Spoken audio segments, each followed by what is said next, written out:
السلام علیکم ناظرین، آج ہم بات کریں گے عراق کے سابق صدر صدام حسین کی زندگی، ان کے اقتدار، جنگوں اور آخر کار ان کی گرفتاری تک کے حیران کن سفر کی۔ ناظرین، ایک پریس کانفرنس کے دوران عراق میں امریکی منتظم پول بریمر نے جب 13 دسمبر 2003 کو ایک پریس کانفرنس میں اعلان کیا، ہم نے اسے گرفتار کر لیا ہے، یہ عراق کی تاریخ کا ایک عظیم دن ہے۔ اس پریس کانفرنس میں موجود ملکی اور غیر ملکی نامہ نگار نے اٹھ کر تالیاں بجائی اور کچھ نے تو خلاف روایت طرز عمل کو مزید آگے بڑھاتے ہوئے اٹھ کر نعرے بھی لگائے۔ صدام حسین کی گرفتاری ایک خفیہ اطلاع کی بنیاد پر ممکن ہو پائی۔ یہ خفیہ اطلاع امریکی فوجیوں کو صدام حسین کے آبائی شہر تقریب کے قریب واقع ایک کھیت میں زیر زمین خفیہ گڑھے تک لے گئی، جہاں صدام حسین روپوش تھے۔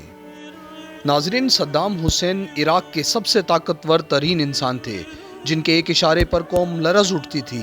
لیکن ایک دن وہی شخص مٹی کے اندر چھپے ہوئے ملے، نہ فوج نہ محل، صرف اندھیرا، تنہائی اور شکست کی خاموشی۔ یہ کہانی ہے صدام حسین کی آخری رات کی۔ صدام حسین، وہ نام جو مشرق وسطیٰ کی سیاست پر سالوں تک چھایا رہا، عراق کا صدر عامر، مخالفوں کے لیے قہر اور چاہنے والوں کے لیے ہیرو۔ لیکن اقتدار ہمیشہ نہیں رہتا۔ 2003 میں عراق پر امریکی حملے کے بعد صدام کا اقتدار زمین بوس ہو گیا۔ ناظرین، صدام حسین 28 اپریل 1937 کو عراق کے شہر تقریت میں پیدا ہوئے۔ ان کا بچپن غربت اور مشکلات میں گزرا۔ بچپن ہی سے صدام میں قیادت اور طاقت حاصل کرنے کی خواہش تھی۔ 1957 میں وہ عرب سوشلسٹ بائیس پارٹی میں شامل ہوئے، جس کا مقصد عرب دنیا کو متحد کرنا اور مغربی طاقتوں سے آزادی حاصل کرنا تھا۔ صدام حسین نے تیزی سے پارٹی میں ترقی کی اور 1968 کے فوجی انقلاب کے بعد وہ عراق کی حکومت کا حصہ بن گئے۔ 1979 میں انہوں نے احمد حسن سے صدارت سنبھالی اور مکمل طور پر عراق کے حکمران بن گئے۔ ان کے دور میں کئی ترقیاتی منصوبے ہوئے، لیکن ساتھ ہی انہوں نے سخت آمرانہ طرز حکومت اپنایا۔ مخالفین کو کچل دیا جاتا، میڈیا پر پابندیاں تھیں اور حکومت پر تنقید کرنے والوں کو قید یا قتل کر دیا جاتا تھا۔ صدام حسین کی زندگی کا ایک سیاہ باب، عراق اور ایران جنگ۔ 1980 سے 1988 تک ایران اور عراق کی جنگ رہی۔ 1990 میں کویت پر حملہ کر دیا۔ کویت پر حملے کے بعد امریکہ نے عراق پر حملہ کیا، جسے خلیجی جنگ کہا جاتا ہے۔ ان کے اس اقدام نے صدام کو عالمی سطح پر تنقید کا نشانہ بنایا۔ اقوام متحدہ نے عراق پر سخت پابندیاں لگا دی اور 2003 میں امریکہ اور اتحادی افواج نے عراق پر حملہ کر دیا۔ امریکی حکومت نے الزام لگایا کہ صدام کے پاس وسیع پیمانے پر تباہی کے ہتھیار موجود ہیں، حالانکہ بعد میں یہ دعویٰ ثابت نہ ہو سکا۔ صدام حسین اقتدار سے ہٹ گئے اور روپوش ہو گئے۔ 13 دسمبر 2003 کو صدام کو ایک زیر زمین خفیہ پناہ گاہ اسپائڈر ہول سے گرفتار کیا گیا، جو ان کے آبائی علاقے تقریت کے قریب واقع تھی۔ صدام حسین ایک متنازع شخصیت تھے۔ کچھ لوگ انہیں ظالم عامر کہتے ہیں تو کچھ لوگ انہیں عرب دنیا کا ہیرو سمجھتے ہیں۔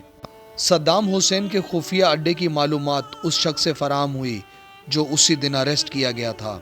بتایا جاتا ہے وہ صدام حسین کا قریبی ساتھی تھا اور صدام حسین کا باڈی گارڈ بھی رہ چکا تھا۔ 600 امریکی فوجیوں پر مشتمل ایک ٹیم بنائی گئی اور رات کا انتظار کیا گیا۔ 13 دسمبر 2003 یہ تاریخ دنیا کی بڑی خبروں میں سے ایک بن گئی۔ صدام حسین کی گرفتاری ایک امریکی فوجی آپریشن کے ذریعے عمل میں آئی، جس کا کوڈ تھا آپریشن ریڈ ڈاؤن۔ 600 امریکی فوجیوں نے رات ہونے کا انتظار کیا۔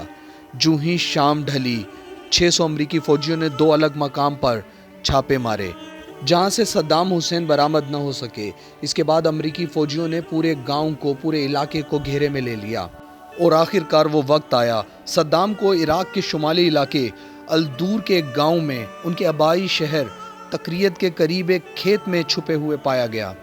وہ ایک چھوٹے سے زیر زمین گڑھے میں تھے، جسے امریکی فوجی اسپائڈر ہول کہتے ہیں۔ یہ گڑھا 1 میٹر چوڑا اور 2 میٹر لمبا تھا، جسے مٹی اور جھاڑیوں سے ڈھانپا گیا تھا تاکہ اوپر سے کسی کو شک نہ ہو۔ اس کے اندر صرف اتنی جگہ تھی کہ صدام حسین لیٹ سکیں۔ جب سپاہی اس گڑھے کے قریب پہنچے تو انہوں نے زمین میں چھپی ہوئی جگہ کو کھولا۔ سپاہیوں کو وہاں پرچھائی دکھائی دی اور 2 ہاتھ نمودار ہوئے۔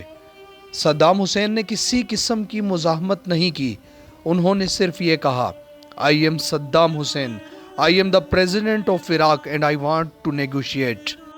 صدام حسین کے پاس حراست کے وقت ایک بندوق بھی تھی، لیکن انہوں نے کسی قسم کی مزاحمت نہیں کی۔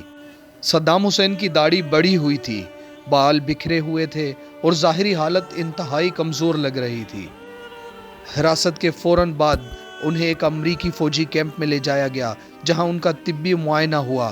امریکی میڈیا پر ان کی ویڈیو نشر کی گئی، جس میں انہیں طبی معائنہ کرواتے اور منہ کھول کر دکھاتے دکھایا جا سکتا ہے، جس کا مقصد صرف یہ تھا کہ دنیا کو یقین ہو جائے کہ صدام حسین واقعی گرفتار ہو چکے ہیں۔ امریکی فوجیوں کا کہنا تھا کہ جب بھی اس علاقے میں امریکی فوج آتی تھی تو صدام حسین زیر زمین پناہ لے لیتے تھے، اور یہ پناہ جو زیر زمین علاقہ ہے دریائے ستلج کے بالکل قریب ہے۔ کہا جاتا ہے کہ یہاں سے صدام حسین کو اپنے محلات نظر آتے تھے۔ امریکی میجر جنہوں نے صدام حسین کو اریسٹ کیا تھا، انہوں نے کہا کہ صدام حسین کے پاس سے کوئی موبائل یا کوئی ایسا آلہ برآمد نہیں ہو سکا جس سے ہمیں پتہ چل سکے کہ صدام حسین عراق کی عوام یا لوگوں کے ساتھ رابطے میں تھے یا امریکہ کے خلاف عراق کو مضبوط کر رہے تھے۔ تجزیہ نگاروں کا کہنا ہے کہ صدام حسین اپنے آبائی گاؤں میں اس لیے روپوش ہوئے تھے کہ انہیں یقین تھا کہ ان کے عزیز و اقارب ہمیشہ ان کا خیال رکھیں گے، لیکن دوسری طرف امریکہ کی طرف سے $25 ملین کا انعام وفاداریاں بدلنے کے لیے ایک بہت بڑی رقم تھی۔